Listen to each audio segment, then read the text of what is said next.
Hello everyone, my name is Francis Arashad from Supply T3 City, which is situated in Andhra Pradesh. So आज हम exemplars के question करेंगे। तो chapter का नाम है relation and function, which is a chapter of class 12, sorry 11 of class I think chapter 2। सो इसके इसका ओवरव्यू देख लेते हैं सबसे पहले क्या क्या है इसमें। तो इस चैप्टर में क्या है, तो जैसा कि इसका नाम है रिलेशन एंड फंक्शन, तो इसके अंतर्गत हम बहुत सारे रिलेशंस के प्रकारों को समझेंगे। मतलब वैसे आपने समझ लिया होगा इसको। आज हम इसमें बहुत सारे डिफरेंट डिफरेंट टाइप के क्वेश्चंस करने वाले हैं। तो इसके क्वेश्चन रिलेशनशिप और फंक्शन से बनने वाले हैं। तो बहुत सारे रिलेशंस हैं हमारे पास कार्टेशियन प्रोडक्ट से रिलेटेड, हाँ, और डिफरेंट टाइप ऑफ फंक्शंस हैं। तो इनको ही हम अच्छे से रीड करेंगे। तो जैसे कि ये रिलेशन है ना, कुछ आइडेंटिटी फंक्शन है, ये पॉलीमोनोमियल फंक्शंस। तो ओके, तो इन्हीं पे बेस्ड क्वेश्चन हम आज अच्छे से करेंगे। ओके, तो सबसे पहले ये कार्टेशियन प्रोडक्ट्स ऑफ सेट है, तो इससे थोड़ा सा देख लेते हैं इसको, क्या ओवरव्यू है क्या नहीं है। ठीक है, तो यहाँ से हम इसे स्टार्ट करेंगे। तो जैसा कि इसकी डेफिनेशन है, कार्टेशियन प्रोडक्ट होता क्या है। तो given two non empty set A और बी दे रखे होते हैं। The set of all ordered pair x y, where x belongs to A and y belongs to B, is called Cartesian product of A and B. Symbolically we write A cross B, जहां पर x comma y और x belongs to A and y belongs to B. यानी कि दो हमारे पास अगर set हैं ए और बी, जैसे कि ए सेट, ये ए सेट है हमारे पास, ये मजला ब्रैकेट होता है ना, ये है, ये बी है, बी ब्रैकेट में कुछ है हमारे पास। तो इसमें कुछ है, जब मान लीजिए इसमें छोटा वाला ही मान लेते हैं, छोटा वाला बी मान लेते हैं, इसमें एक्स मान लेते हैं, इसमें वाई मान लेते हैं। तो कार्टेशियन प्रोडक्ट होगा क्या, कार्टेशियन प्रोडक्ट होगा ए कॉमा एक्स। यानी कि एक एलिमेंट हम ए में से लेंगे, दूसरा एलिमेंट हम बी में से लेंगे, तो इसी के बहुत सारे पेयर बनाएंगे हम। जैसे कि ए एक्स ले लिया, तो ए एक्स लिया तो एक प्रोडक्ट हुआ। ए वाई लेंगे तो दूसरा प्रोडक्ट हो जाएगा। डी एक्स लेंगे तो तीसरा, डी वाई। तो इसी प्रकार हम इससे अलग अलग टाइप के प्रोडक्ट बनाएंगे। अब इसमें जो एग्जांपल दिया है देखो, A equal to 1 2 3, B equal to 4 5। तो 1 4 1 5, 2 4 2 5, 3 4 3 5। ओके, और अगर इसी को उल्टा कर दें तो ये हो जाएगा 4 1 4 2 4 3 5 1 5 2 और 5 3। ओके, तो इसके अंदर कुछ इसकी प्रॉपर्टीज हैं। Two ordered pair of equal are equal, two ordered pairs are equal if and only if the corresponding first element are equal to the second element are also equal, that is x y equal to u v, if and only if x equal to u and y equal to v. मतलब क्या कह रहा है कि जो set होगा, set के product होगा, वो कब इक्वल होंगे, दो। वो इक्वल, जैसा कि आपको भी पता है इक्वल कब होते हैं, जब उनके दोनों के दोनों एलिमेंट सेम हो। मतलब एक एलिमेंट सेम होने से कुछ नहीं होगा, दोनों के दोनों सेम होने चाहिए। और हाँ, उनका रोटेशन भी सेम होना चाहिए। जैसे कि कोई एक हमारे पास है, जैसे कि 3 5 मान लीजिए, तो 3 5 is not equal to 5 3। 3 5 equal to 3 5, अगर हमारे पास इस कहीं दो 3 5 हैं, दो एलिमेंट देखो, ये इसमें 3 5 है, इसमें 5 3 है, तो ये ऐसा नहीं है कि ये दोनों इक्वल है, ये नहीं है इक्वल। अगर कहीं मा- ऐसा होता कि बी वाले में भी 3 5 होता और ऊपर भी 3 5 होता, तो हम कह सकते थे इक्वल है। ओके, तो इस प्रकार आप समझ सकते हैं। तो second, if N A equal to P है and N B equal to Q है, then N of A cross B equal to P cross B होगा। मतलब अगर ए से कुछ चीजें प्राप्त की जा रही हैं, और ए से पी चीजें प्राप्त की जा रही हैं, और बी से क्यू चीजें प्राप्त की जा रही हैं, तो ए क्रॉस बी मतलब उन दोनों के कार्टेशियन प्रोडक्ट से कितनी चीजें प्राप्त होंगी, उन दोनों के कार्टेशियन प्रोडक्ट से जाहिर सी बात है पी क्रॉस क्यू ही प्राप्त होगा हमारे पास। ओके, इसका आप एग्जांपल लेके भी सीधा समझ सकते हो। मतलब कोई सा एग्जांपल ले लो, जैसे कि फर्स्ट वाला एग्जांपल ले लो। ओके, तो थर्ड पॉइंट है इसका ए क्रॉस ए, तो तीनों को क्रॉस कर दिया तो तीन आ जाएंगे इसमें एलिमेंट, तो यहाँ पे ये ट्रिपलेट हो जाएगा। ओके, तो देखो जितने ज्यादा कार्टेशियन प्रोडक्ट करेगा, जितने ज्यादा सेट के बीच में उतने ज्यादा एलिमेंट होंगे। ओके, अगर यहाँ पे चार होते तो चार चार का एक सेट होता अलग अलग ए बी सी डी उसके बहुत सारे बनाने था। ओके, ये कार्टेशियन प्रोडक्ट हुआ। अब आते हैं रिलेशंस। तो व्हाट आर द रिलेशंस? तो रिलेशंस जैसा कि आपको पता है क्योंकि आप रिलेशन एंड फंक्शन वाला चैप्टर पढ़ चुके हो, बट मैं इसको ब्रीफ कर रहा हूँ वापस से। तो relation R from a non empty set A to be a non-empty set B is the subset of Cartesian product set A B. The subset is derived by describing a relationship between the first element and the second element of ordered pair in A cross B. The set of all elements in relation R is called the domain of the relation R, and the set of all second element called image is called the range of R. Okay, तो एक relation होती है, relation में एक range होता है, एक उसकी मतलब डोमेन होती है। For example the R is, तो आर एक रिलेशन है हमारे पास। तो R equal to one two लिखा, -2 3 1/2 और 3 इज अ रिलेशन। तो ये एक रिलेशन है, और किस आधार पर ये रिलेशन है वो हम आगे देखेंगे।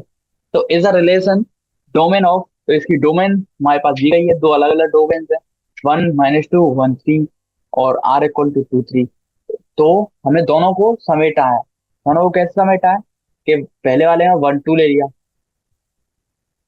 1 और 2 लिया, सेकंड वाले में -2 और 3 लिया, थर्ड वाले में 1/2 और 3 लिया। ओके, तो रिलेशन में be represented either by roster form और by the set builder form. Okay, तो दो इसकी विजुअलाइजेशन की टेक्निक होती है, रोस्टर फॉर्म और बिल्डर फॉर्म। ओके, अब आते हैं नई नई चीज हमारे पास फंक्शंस पे। तो फंक्शंस में क्या क्या चीजें होती हैं? तो एक तो होती है इसकी डोमेन, एक होती है रेंज, कोडोमेन। तो the notation x y means that f is a function from x to y is called the domain, okay, of f, and y is called codomain of f. Okay, तो given an element x belongs to x, there is a unique element y in, okay, तो क्या था? हाँ, so x belongs to x, there is a unique element y in y, there is a related to x। तो मैं वैसे बिना फायदा के बता रहा हूँ क्योंकि ये जो चीजें होती हैं वो वैसे समझ में आती नहीं है, इनको प्रैक्टिकली यूज करके ही समझा जाता है, तो हम इसको स्किप कर रहे हैं। इसको हम क्वेश्चंस के माध्यम से समझेंगे। ओके, तो देखो, some specific type of functions, identity function. तो एक तो है आइडेंटिटी फंक्शन। आइडेंटिटी फंक्शन क्या होता है ये हम ये समझेंगे। तो आइडेंटिटी फंक्शन जैसा कि उसका नाम है, आइडेंटिटी मतलब कुछ जैसा कि आपने मैट्रिक्स में पढ़ा होगा, आइडेंटिटी मैट्रिक्स, तो उसमें सारे वन वन होते हैं, मतलब जो उसके डायगनल्स पे होते हैं ना वो वन वन होते हैं। ओके, और डायगनल्स पे वन वन के साथ साथ ही अ, उसका जो डिटर्मिनेंट है वो भी वन होता है। हम्म, तो इसी प्रकार ये है, the function R to R defined y equal to f x equal to x for each x belongs to S R is called identity function. मतलब अगर हम किसी फंक्शन जो मतलब जैसा कि हम अ, अगर किसी फंक्शन में हम कोई वैल्यू रखें तो उसकी जो हम डोमेन रखें वही उसकी रेंज आ जाए, मतलब जो उसकी डोमेन हो वही उसकी रेंज हो, तो ये एक आइडेंटिटी फंक्शन है। ओके, ओके, और नेक्स्ट आते हैं कांस्टेंट फंक्शन। तो कांस्टेंट में क्या आता है कि अगर हम कुछ भी डोमेन रखें उसमें, लेकिन आई हमेशा एक चीज कांस्टेंट।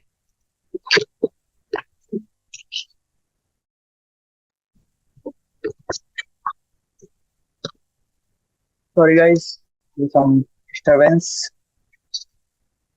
तो कांस्टेंट फंक्शन, कांस्टेंट फंक्शन क्या होता है कि जिसमें ऐसे उसकी कुछ भी डोमेन दें, लेकिन वो हमेशा आए कांस्टेंट। तो इसका एक एग्जांपल दे लेते हैं, हम आपको दे देते हैं।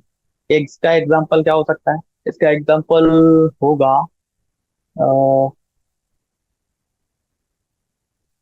ओके, तो इसका एग्जांपल होगा modulus of x by 100। Modulus of x by 100 where इसकी डोमेन हम डिसाइड कर रहे हैं 1 to 100। 100 नहीं, मतलब इक्वल टू नहीं, ये 1 to 100 with open open bracket, मतलब हम इसमें 100 को यूज नहीं करेंगे। तो इसमें जब भी हम एक्स की वैल्यू कुछ भी रखेंगे तो ये हमेशा जीरो को ही पहुंचेगा। जैसे कि आप रख लो, इसमें कुछ भी वैल्यू रखो, 1 to 100 के बीच में कुछ भी रखो। जैसे 99 रखते हैं, चलो तो 99 रखेंगे, 99/100, तो इसका मॉडुलस निकालेंगे हम, मॉडुलस आएगा जीरो। और क्यों? क्योंकि ये 1 से छोटा है।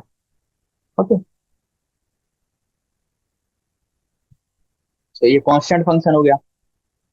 और जो आइडेंटिटी फंक्शन है उसका तो डायरेक्ट आंसर होता है, मतलब एक्स कुछ भी रखेंगे वही आएगा। अब आता है पॉलिनोमियल। तो पॉलिनोमियल तो आपको पता ही होगा, बहुत सारी डिग्रीज, बहुत सारे, एक बड़ी सी इक्वेशन, ये पॉलिनोमियल। एक होती है relational, relation function, rational, sorry rational function होती है। रेशनल फंक्शन में क्या होता है, एक नॉमिनेटर में होता है एक फंक्शन, एक होता है डिनोमिनेटर में फंक्शन। ओके, तो f x by g x इसी प्रकार का होता है। तो इसका एक एग्जांपल भी इन्होंने दे रखा है, f R belongs to -2 to R, तो माइनस, मतलब -2 रखेंगे इसमें। ओके, -2 रखेंगे, ये फंक्शन है f x to x plus one upon x -2। Okay, तो इसमें मतलब जो आर माइनस ऑफ -2 है, ये क्या है, इसका मतलब क्या है? इसका मतलब है कि हम डोमेन में क्या रख सकते हैं, कुछ भी सिवाय -2 के। ये माइनस है ना, तो कुछ भी, और होल होल नंबर तुम्हारे पास है, पूरा रियल नंबर तुम्हारे पास है एक, उसमें से कुछ भी रखो बस -2 के, क्योंकि -2 अगर यहाँ पे रखेंगे तो ये -2 + 2 आ जाएगा, यानी कि ये हो जाएगा जीरो। और डिनोमिनेटर में जीरो हम अलाउ नहीं करते मैथ में। ओके, इससे बचा जाता है। जहां भी डिनोमिनेटर में जीरो आ जाए, उससे साइंटिस्ट बहुत डरते थे, मैथमेटिशियन। तो उसको, मतलब इन्होंने नियम ही बना दिया कि इसका हम यूज ही नहीं करेंगे, इसको हम लाएंगे ही नहीं। अब आते हैं मॉडल, अच्छा ये तो मेरा ही एग्जांपल ले लिया हमने, मॉडुलस फंक्शन। तो मॉडुलस है ये। ओके, इसका रेंज है, डोमेन इसमें आर रखेंगे तो रेंज में हमें आर पॉजिटिव मिलेगा with zero. Hmm, okay. Modulus तो आप जानते ही होंगे क्या होता है। अब आते हैं सिग्नम फंक्शन। तो सिग्नम क्या होता है कि अगर x ग्रेटर जीरो है तो आता है 1, अगर x इक्वल टू जीरो है तो आता है जीरो, और अगर x लेस देन जीरो है तो आता है -1। ओके, सॉरी, हाँ -1 आता है। तो ये हो गया सिग्नम फंक्शन। फिर आएगा एक greatest integer function. Greatest integer में क्या होता है? हाँ, जो एक बात तो आपको थोड़ा सा विचार नहीं करनी पड़ेगी, जो कि मैं मॉडुलस फंक्शन इसको बोला था, जिसमें मॉडुलस मतलब क्या होता है, मॉडुलस हर नेगेटिव चीज को पॉजिटिव बनाने वाला है। लेकिन ये जो मॉडल, मतलब ये मैं वो नहीं है जो मैंने बताया था, ये मॉडुलस, सॉरी, मैंने अपनी कंप्यूटर प्रोग्रामिंग की लैंग्वेज में इसको मॉडुलस बोल दिया था। इसको मॉड, ये होता है मतलब लीस्ट इंटीजर होता है, इंटीजर फंक्शन होता है, अगर मैथ की भाषा में बोला जाए तो मॉडुलस इसको कंप्यूटर लैंग्वेज में बोला जाता है। ओके, तो greatest integer function, the real function R2R, तो ग्रेटेस्ट इंटीजर जैसा कि आपको पता, हाँ ये रहा, इसको आप ग्रेटेस्ट इंटीजर बोला जाता है। ये रहा ग्रेटेस्ट इंटीजर, ग्रेटेस्ट इंटीजर बोला जाता है। तो जीरो आएगा 0 to 1 के बीच में, 1 आएगा 1 to 2 के बीच में, 2 आएगा 2 to 3 के बीच में, एंड सो ऑन। ओके, तो अलजेब्रा ऑफ रियल फंक्शन, तो इसकी अलजेब्रा भी होती है अच्छी खासी। इसकी अलजेब्रा को हम समझेंगे, addition of two real function. तो एडिशन देखते हैं, let F x belongs to R and g x belongs to R. दो फंक्शन है हमारे पास, एक है एफ एक है जी, दोनों की मतलब दोनों की डोमेन आर है, real number. Be any two real number where x belongs to R, then we define x plus g, f plus g is x to r by x plus g, sorry f plus g x, f x plus g। Okay, तो ये कुछ rules हैं और कुछ नहीं। अगर दो relations को जोड़ा, दो फंक्शंस को जोड़ा जाए तो उनके मतलब फंक्शंस को जोड़ के मतलब ये कम्यूटेटिव प्रॉपर्टी शो करते हैं। अंदर प्लस लगाएंगे तो उनको डिस्ट्रीब्यूट किया जा सकता है। हाँ ओके, तो मल्टीप्लिकेशन मतलब मल्टीप्लिकेसिटी रूल भी फॉलो करते हैं, ये कुछ नियम है इसके। Multiplication of two real numbers, okay, quotient of two real numbers, इस प्रकार से। ओके, तो अब आते हैं शॉर्ट आंसर टाइप क्वेश्चंस पर। तो एग्जांपल पहला लिया है इन्होंने, तो let A equal to 1 2 3 4 and B equal to 5 7 9। तो डिटरमाइन करना है A क्रॉस B। तो मेरे हिसाब से आपने मेरे से पहले इसको कर भी लिया होगा अब तक, तो क्योंकि मेरे पास आज पैड नहीं है, मैं अपने माउस से ही इसको ऑपरेट कर रहा हूँ। तो वो क्षमा करना अगर थोड़ा सा गलत लिख दिया जाए। देखो अच्छा सा राइटिंग नहीं आ रहा मेरे, कोई नहीं। 15 17 19। ओके, इसको मैं आपको अगर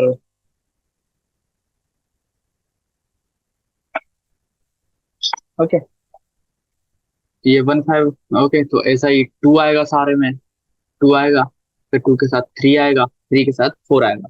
ओके, तो 1 2 3 4 बहुत सारे हो जाएंगे। आ, इसको मैं आपको कोडिंग करके भी दिखा सकता हूँ अगर कोई नहीं, वैसे आपको अभी अलाउ नहीं है। मैं ये आपके बहुत ज्यादा सिलेबस से दूर हो जाएगा, वरना मैं इसको आपको कोड करके भी दिखा सकता था कि दो कुछ मतलब दो इनको कोड कैसे किया जाता है। ओके, ओके, तो नेक्स्ट बी क्रॉस है, तो बी क्रॉस है में क्या होगा, ये 1 5 7 है ना, तो इसको बस उल्टा कर देंगे, ये हो जाएगा 5 1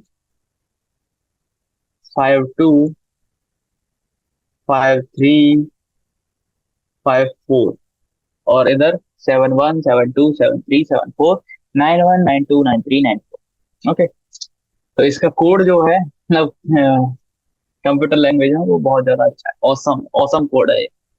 तो ये देखो, is A cross B equal to B cross A ना, क्यों?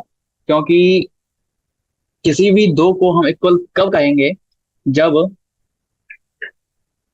अगर इसको हम x कहें, इसको y कहें, इसको u कहें, इसको v कहें, तो x u के बराबर हो और v u के बराबर v हो, सॉरी v हो y के बराबर। तो यहाँ पर 1 ना तो 5 के बराबर है, ना ही 5 1 के बराबर है। जैसे दोनों में सेम एलिमेंट हो, जैसे 1 1 हो उधर भी हो, ये भी मतलब देखो, एक रूल था ना अभी जो पढ़ा था, उस रूल के अनुसार A cross B equal to हम क्या रख सकते हैं, एन ऑफ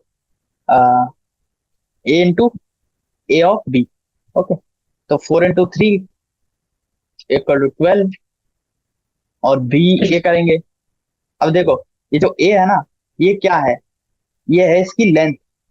देखो ए की लेंथ है 4, बी की लेंथ है 3, इसमें देखो 3 और 4, ये वापस से 12 हो गया। ओके, तो hence दोनों सेम है। अब नेक्स्ट देखो, नेक्स्ट क्या है, नेक्स्ट है find x and y if. तो एक्स और वाई फाइंड करने हैं अपन। तो इन दोनों को इक्वेट करना पड़ेगा सबसे पहले। तो देखो, रियल जो इक्वेस दोनों को इक्वेट करने का रूल क्या था? दोनों को इक्वेट करने का रूल था, हाईजैक पे पता, अंडरलाइन चाहिए, हाँ, तेरा हाईलाइट। ओके। तो दोनों को इक्वेट करने का रूल क्या था कि एक्स, को बताता हूँ, ये एक्स कॉमा वाई है अगर, और भी कॉमा डब्ल्यू ले लिया, तो ये इसके इक्वल होना चाहिए, इसके इक्वल होना चाहिए, यानी कि इसका मतलब 4x+3 इक्वल टू होगा 3x+5, यानी कि 4x+3, हम लिख भी सकते हैं इसको। तो 4x+3 इक्वल टू 12, कैसे होगा? 4x+3 equal to 3x+5। Okay. तो हम इसको लिखेंगे। तो जो देखो, इसको थोड़ा बड़ा कर लेता हूँ, थोड़ा चौड़ा भी कर लेते हैं। तो ये जो 3x है ना, 3x को लेफ्ट लेफ्ट हैंड साइड लेके आएंगे। तो 4x - 3x इक्वल टू ये क्या हो जाएगा? 5x minus, sorry, 5 - 3। ओके। तो ये हो जाए, इधर बचेगा x, उधर बचेगा 2। ओके। तो x इक्वल टू 2 हो जाएगा। ओके। और अगर हमें y तो डायरेक्ट दिया है, y इक्वल टू -2, तो ये x की वैल्यू आ गई, ये y की वैल्यू आ गई। जैसे ही, अगर ऐसे ही इसको भी निकालना हो तो ये भी निकाल लेंगे हम। ये कैसे निकालेंगे? सबसे पहले इसको पूरा सेलेक्ट करके नेगेटिव कर लेते हैं। देखो, x माइनस माइनस वाई, और ये क्या, x -y, x - y equal to 6 दिया है, और x प्लस, और x+y इक्वल टू 10 दिया है। कैसे निकालें? दोनों को ऐड कर दें। दोनों को ऐड करेंगे तो क्या हो जाएगा? 2x, और जो y है तो दोनों कट जाएंगे, 2x इक्वल टू 16। इससे क्या आएगा? x equal to 16/2। तो क्या है ये? 8। x की वैल्यू आ गई 8। और अगर हमें y की वैल्यू निकालनी है तो x की वैल्यू यहाँ रख देंगे, तो 2 - y इक्वल टू 6 है। सॉरी, 2 क्यों, x की वैल्यू तो 8 थी ना। 8 -6, अरे यार, y इक्वल टू 6। तो क्या हो जाएगा? y equal to 2। तो y इक्वल टू 2 हमारे पास आ गए। ओके। तो ये हो गया। एग्जाम्पल 3 करते हैं, चलो। एग्जाम्पल 3 है, एग्जाम्पल 3 तो कुछ भी नहीं है। तो ए दिया है, ए सेट है, एक बी सेट है। तो find the set of ordered pair of such that a is factor of b and a less than b होना चाहिए। ओके। तो इसमें से बहुत सारे बनेंगे। बहुत सारे कौन कौन से बनेंगे मैं लिख देता हूँ। तो एक तो, मतलब इसके बिना लिख देते हैं। देखो, एक तो होगा 2,4, 2,4, 2,6, 2,18, 2,27, 2,54। ओके। तो इसी तरह से 4,4, 4,6, 4,18, 4,27,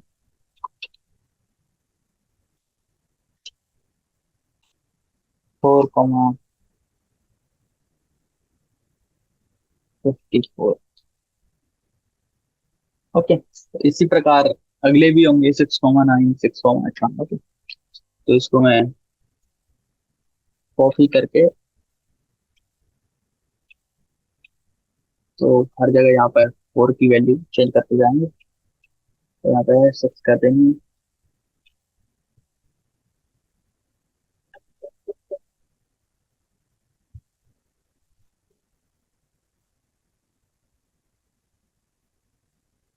यहाँ पर हमको 9 कर देंगे।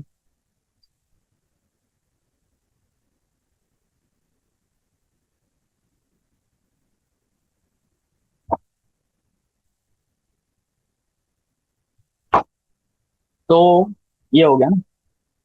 तो इसको थोड़ा सा इलाज कर देते हैं। गड़बड़ क्या है? थोड़ी सी- हाँ, अब ठीक है। तो सबसे पहला रूल तो क्या है, यहाँ इसमें बी बड़ा होना चाहिए। तो बी जिसमें बड़ा नहीं है उनको डिलीट कर देते हैं अपन। एक तो ये इसमें बड़ा नहीं है, ये डिलीट। एक इन दोनों में बड़ा नहीं है, ये दोनों डिलीट। एक इन दोनों में भी बड़ा नहीं है, तो ये सबसे पहले ये चीज, सारी चीजें डिलीट। ओके, तो नेक्स्ट चीज क्या है कि A is factor of B. A factor भी होना चाहिए। 2 4 का फैक्टर है, 2 6 का फैक्टर, 2 तो सारे, बस 2 7 का फैक्टर नहीं है, 2 27 का नहीं है। 27 वाला पेयर यहाँ से हटा दिया जाएगा। 4 6 का नहीं है, 4 18 का भी नहीं है, 4 24 का भी नहीं है, और 4 54 का भी नहीं है, तो सारा को हटा दिया जाएगा। 6 18 का है, 6 27 का है, नहीं है, 6 27 वाला हटा देंगे। 6 54 का है, हाँ 54 का है। 9 18 का है, 9 27 का है, 9 54 का भी है। तो ये सारे जितने भी है ना, ये हमारा आंसर होगा। ओके, तो अगला question, find the domain and the range of the function. तो डोमेन और रेंज इसकी निकालनी पड़ेगी। तो इसकी डोमेन और रेंज निकालते हैं। एक्स प्लस 6/x, ये हमारे पास फंक्शन है, तो इसकी हमें डोमेन निकालनी पड़ेगी। डोमेन निकालते हैं सबसे पहले। तो एक एक्स हमारा 0 नहीं होगा। ओके, तो हाँ, इसमें एक्स की रेंज थोड़ी सी दी गई है। एक्स होगा <6।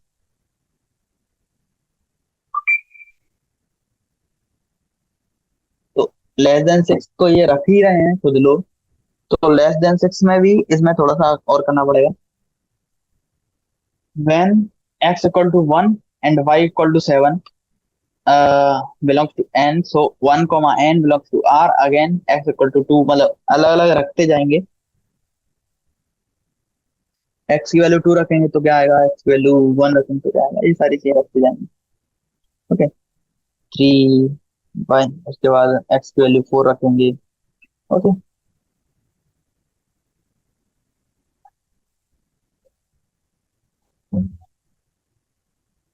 तो इसी प्रकार हम इसको बनाएंगे। तो इन्होंने 1, 2, 3 की रेंज के बीच में, सॉरी डोमेन के बीच में 7, 5 की इसकी रेंज निकाली है। ओके, तो इस तरह से हम इसकी रेंज और बाकी सब चीजें निकाल लेंगे। Okay, next question. Next question है 6, find the domain of which function. तो इस फंक्शन की डोमेन निकालना है। f(2x2 - 1) and g((1, 3) are equal.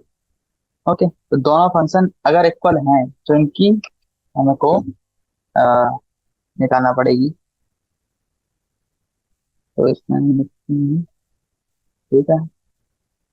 अरे यार हो गया तो चलो ठीक है। तो 2x² 2x, अरे यार ये क्या करूँ।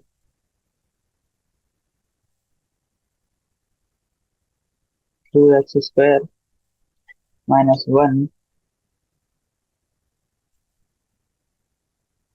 Equal to 1 - 3x। तो ये फंक्शन है अपना। तो इसको दोनों को इक्वेट करने की कह रहा है। तो इक्वेट करेंगे तो ये एक मतलब इक्वेट करने पर क्या होगा, ये एक इक्वेशन बनाएगा, क्वाड्रेटिक इक्वेशन। ओके। तो क्वाड्रेटिक इक्वेशन इसकी क्या चाहिए, माइनस मैंने एक्स्ट्रा लगा दिया है इसके लिए, सॉरी। तो इसकी इक्वेशन बनाई, क्वाड्रेटिक इक्वेशन बनाई, उसके बाद इसके रूट आ जाएंगे। जो रूट होंगे एक्स की वैल्यू, वही इसकी रेंज, मतलब वही इसकी डोमेन होगी। ओके। एक्स की value, find the domain of each function. तो इनकी डोमेन निकालना पड़ेगा। इस डोमेन निकालने के लिए क्या करना पड़ेगा, सबसे पहले नीचे वाले फंक्शन के रूट बनाने पड़े। क्यों, और उन रूट का क्या करेंगे, तो जैसे देखो नीचे वाले फंक्शन को हमें जीरो नहीं होने देना है बस। ओके। जहां भी नीचे वाला फंक्शन जीरो होता है उसको ऊपर वाले की रेंज से हटा देना। ऊपर वाला तो एक्स है, एक्स की रेंज तो टोटल नेचुरल नंबर होती है, मतलब आर माइनस इसके रूट्स। यहाँ पे इसमें आंसर दिया है, इसके 1 और 2 रूट्स है ना, तो आर -1 और -2 इसके रूट्स होगा। एक है f x mod x plus x. तो इसमें क्या है, इसकी रेंज क्या आएगी, इसकी रेंज आएगी पूरी, डोमेन है h equal to R and okay. तो ये पूरी की पूरी रेंज है इसकी। Find the range of the मतलब फंक्शन, इसके मतलब रेंज निकालनी पड़ेगी। तो रेंज में इसकी डोमेन हम फोर नहीं रख सकते, फोर के अलावा कुछ भी रखो। ओके। फोर रख नहीं सकते, एक्स ग्रेटर फोर रखेंगे हम। तो ग्रेटर फोर रखने पे क्या आएगा, अगर हम इसमें ग्रेटर फोर रखते हैं तो ये दोनों पॉजिटिव हो जाएंगे, पॉजिटिव पॉजिटिव यानी वन आएगा। अगर हम लेस देन फोर रखते हैं तो ये नेगेटिव हो जाएगा, तो वन हो जाएगा, -1 आएगा। ओके।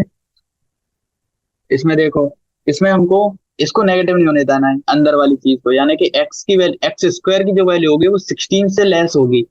ओके। तो 16 से लेस करेंगे तो -4 to 4 के बीच में इसकी रेंज आएगी, भले ही इसमें है। तो -4 to 4 के बीच में इसकी रेंज आ जाएगी। ओके।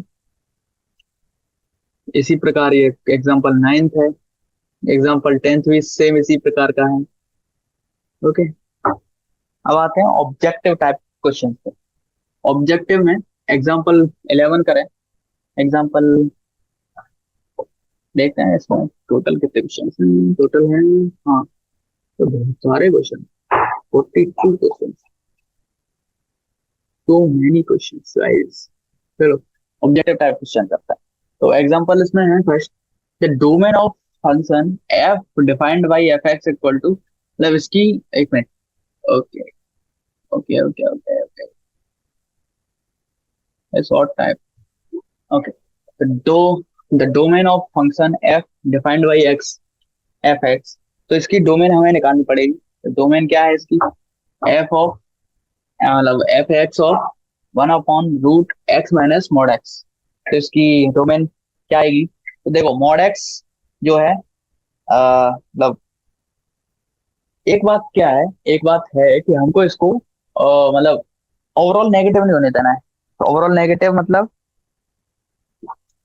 अ, देखो, अगर हम इसमें आर पॉजिटिव रखते हैं, आर पॉजिटिव रखेंगे तो इसमें कुछ मतलब मॉड्यूलस में कुछ चेंज नहीं आएगा, कुछ चेंज नहीं आएगा तो एक्स माइनस एक्स होगा, यानी कि जीरो। तो जीरो हमें होने नहीं देगा, हमें होने नहीं देना है। ओके। तो आर पॉजिटिव हम इसका आंसर नहीं रख सकते, आर पॉजिटिव नहीं रख सकते, इसका मतलब टोटल आर तो तब कभी भी नहीं रख सकते। तो क्या था हमारा क्वेश्चन चल रहा था कि f x equal to 1/√x - mod x। तो इसमें क्या था, हम इसमें आर पॉजिटिव नहीं रख सकते। क्यों, क्योंकि रखें आर पॉजिटिव रखेंगे तो आर पॉजिटिव रखने से ये एक्स एक्स माइनस एक्स हो जाएगा, यानी कि जीरो। तो 1/0 तो कुछ होता ही नहीं है। और अगर हम आर नेगेटिव रखते हैं आर लेस देन 0 रख सकते हैं, तो ये हो जाएगा 2x। तो 10 is not defined for any x belongs to R, तो none of these is our answer. Okay, तो इफ, अगला क्वेश्चन एग्जांपल लेते हैं। इफ एक्स एफ एक्स जो है equal to X cube minus one upon X cube है, then F X plus F of one upon X की value क्या होगी? ओके, तो इसको हम निकालते हैं। तो क्या दे रखना है कि, तो एफ एक्स तो हमारे पास यही है, one upon X cube, sorry, minus one upon X cube, ये हो गया F x. F of one upon x निकाल देते हैं, क्या आएगा? Plus one upon X cube plus of one upon, sorry, one upon F x होगा, तो ये हो जाएगा एक्स क्यूब वापस। तो ये इससे कट जाएगा, ये इससे कट जाएगा, यानी कि टोटल नेट 0 हो जाएगा, तो 0 इसका आंसर है। Okay, example 13, let A and B be any set such that n B equal to and A equal to q, then the total number of function A B is equal to कितना होगा? तो n element of set A, say xi, can be connected with the element of set B is p ways, hence there are exactly p power q functions. Okay, तो अगर हम a tense to b रख रहे हैं, तो हमारे पास p power q function हो जाएंगे, बहुत सारे फंक्शन, मतलब बहुत ही ज्यादा। ओके, तो ये कार्टेशियन प्रोडक्ट का फंक्शन है। ओके, तो let F X and G be two functions given by, okay, let F and G be two functions हैं, एफ एक्स ये है, जी एक्स ये है, then domain of F plus G क्या होगा? तो domain of F plus G क्या होगा? देखो, सबसे पहले एफ का डोमेन निकाल लेते हैं। एफ का डोमेन है कितना? 2, 5, 8 एंड 10। पहला टर्म जो होता है वो होता है डोमेन वाला, दूसरा टर्म होता है रेंज वाला। ओके, तो 2, 5, 8, 10 इसकी डोमेन है। सेकंड जी वाले की क्या है? 2, 7, 8, 10 और 11। तो एफ एक्स प्लस जी की डोमेन क्या हो जाएगी? मतलब दोनों में से कॉमन चीज है, तो एक तो 2 कॉमन है, एक 8 कॉमन है, एक एक 10 कॉमन है। ओके, ये सारी चीजों को हम निकाल लेंगे, ये तीन चीजें हमारे पास कॉमन हो गई, तो इसकी ये कॉमन डोमेन आ जाएगा एफ प्लस जी का। ओके, तो नया question, let A equal to one, sorry, -1, 2 और 3 एंड बी इक्वल टू 1, 3 है। डिटरमाइन करना है बहुत सारी चीजें, तो चलो डिटरमाइन करते हैं। तो सबसे पहले करते हैं ए और बी, तो ए बी को करते हैं। तो होगा -1, 1 -1, 3, तो ये हो जाएगा पहला सेट। दूसरा सेट क्या है? 2, 1, 2, 3। तीसरा सेट क्या आएगा? 3, 1, 3, 3। तो ये तीन सेट आ गए हमारे पास, तो ये है ए क्रॉस बी वाले। अब आते हैं बी क्रॉस ए वाले पे। बी क्रॉस ए पे क्या आएगा? 1, -1, सॉरी, 1, -1, 1, 2, 1, 3। ये एक सेट हुआ। दूसरा सेट हुआ 3, -1, Recording in progress. 3, 2, 3, 3। तो इसमें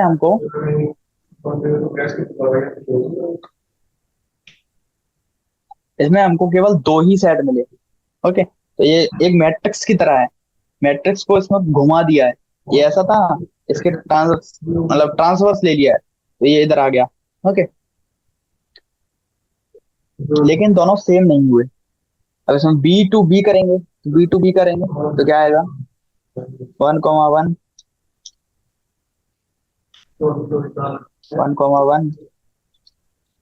1, 1, 3